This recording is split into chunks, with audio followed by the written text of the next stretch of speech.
Welcome back to the studio.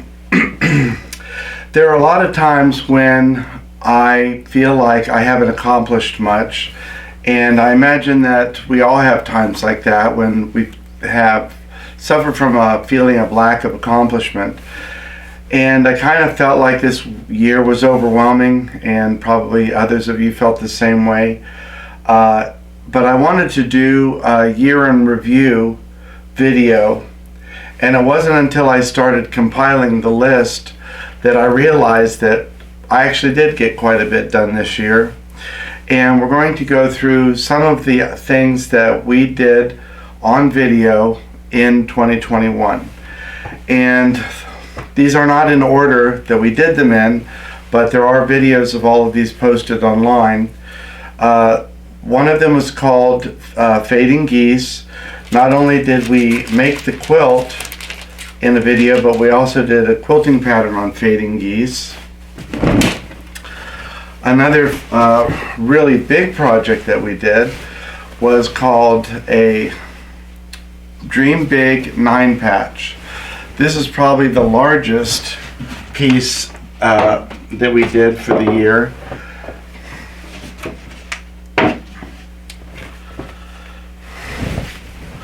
I wanted to have a Dream Big quilt that was actually big enough to use on my bed. I didn't want just a wall quilt. And when I was going through my stash, I found that I had bought several of the same Scarlet Dream Big panel, and that's when I decided to just cut it up and make a large 9-patch using 4 different panels. And then on this particular one, I free motion quilted. It gave me a lot of practice on my machine.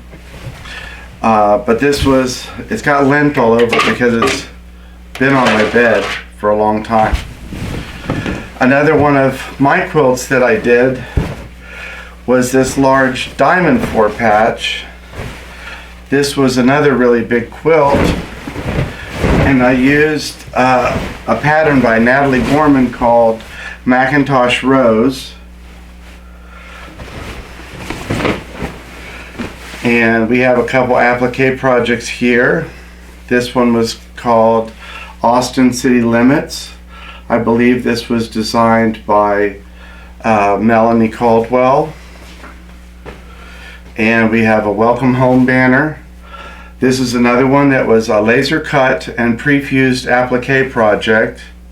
This would be great as a housewarming gift or as a wedding gift for a new couple. This one just got finished quilting. This was a 6-block Winter Wonderland tree skirt. As you can see, I still have the binding to put on it. But not only did we do all of the blocks, but we also quilted this particular one. So that was 7 different videos here. This is another laser cut applique project. Love is Love. You can see I still have to trim that off and get that quilted.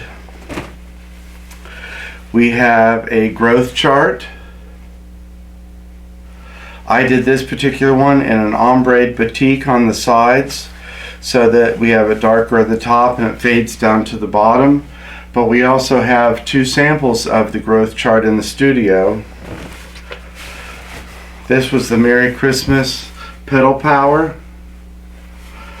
This one we did the quilting and the laser cut applique as 2 separate videos. This is one of the Dream Big panels.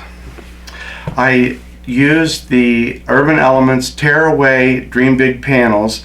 Basically, the panels are 3 sheets of tearaway quilting paper. You apply those to the top with spray adhesive, and then you can quilt through the paper either on your domestic machine or on your long arm, and then you tear off the paper and wash away any of the little bits.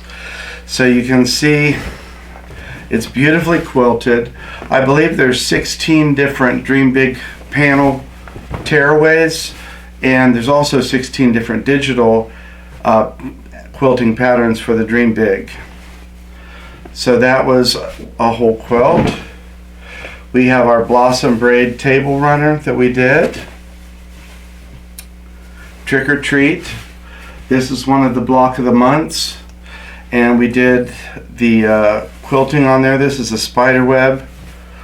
I forget what the name of the quilting pattern is, but it is on video.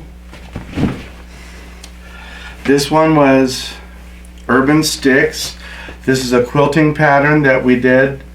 It's on the website. It's a free pattern, and I used the batiks on here. This is another one that I'm going to be showing in the next year for a quilting pattern.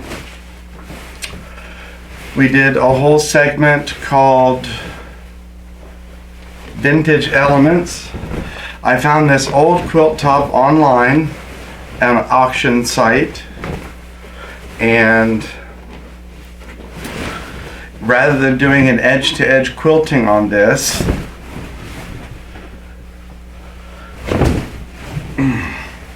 what we did was use different blocks of digital quilting, but these could also be used with the paper pantos, utilizing the pantograph grids for placement.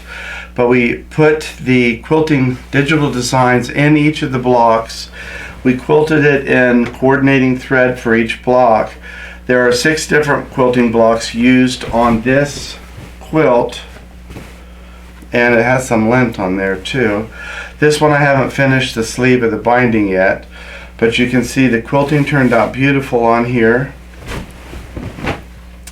This was another one that we digitally quilted. I really like this quilt because this quilt is probably 20 years old. It was something I inherited from one of my quilting mentors, and it never got quilted. It was just a top. It's a beautiful example of jewel tone log cabin, and I found a backing which I thought matched really beautiful, and we used Meandering Jasmine, which is one of Urban Element's earliest pantographs, and it sewed out beautifully on here. Another one of the quilts that we did this year was the Winter Wonderland. This coordinates with the tree skirt that I showed earlier. This was another block of the month that's still available. We did all of the blocks, but we also used the snowflake pattern and quilted on the digital machine. Also used a snowflake fabric. This one is already bound and has a sleeve on it.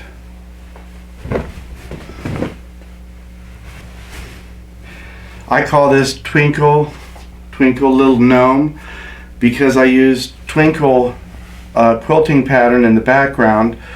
In this video we talked about using a variety of thread colors.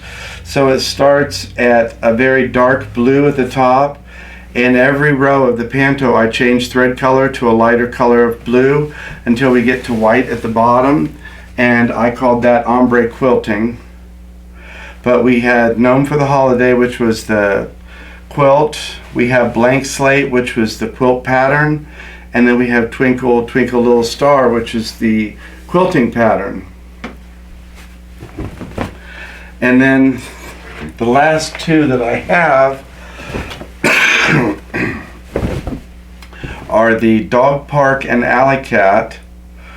These are block of the months, and on the Dog Park I used newsprint fabric in the background because we potty trained dogs on newsprint, and I used malachite in the background for the digital quilting because malachite kind of takes on a lot of different themes. In this case I thought it looked like little puppy puddles, but we used 2 different kinds of newsprint, laser cut and pre-fused applique. This is a block of the month kit that's still available. Also individual blocks are available, and we also did the same with the Alley Cat block of the month. With the Alley Cat I used fabric that I thought looked like balls of yarn being unwound by the cat. So we have a powder blue in the background of the applique and a black on the outside just to give it a little bit of structure for the border. And the quilting on this was called Yarn Tangle, which I thought was appropriate because of the fabric choice that we used in the background. So that is all of the projects that we finished this year. And I am really feeling a lot better about myself, having looked at the large pile of things that we did. And these are just things that I did on video. Doesn't count all the other stuff that I got accomplished this year. So I feel pretty good now. I also feel pretty good about the year ahead of us. I've been trying to compile a new list of videos for the new year, and I have about 14 things written down. There are some whole new directions that I'm going to be going off in for quilting ideas, some vintage ideas, quilting, piecing, and more digital quilting. So I'm excited about what the future holds for us and for you. And I want to thank you for staying with us throughout the year. We do try and post a video every Saturday. Sometimes that's a bit of a challenge. And although I call this my studio, this is not a professional video studio. So I know sometimes the editing and processing isn't exactly what everyone might want. But it is the best that we can do today. So we thank you for joining us, for sticking with us, and we just wish the very best for you and your family in the new year. And remember, just keep at it one day at a time. Keep your hand in the quilting studio. Together we'll get through all the troubles that we have, and we'll do it with joy and success. And we look forward to seeing you again next year. Oh, we did 2 plaques also. I almost forgot. I put them aside and forgot. Much more to come.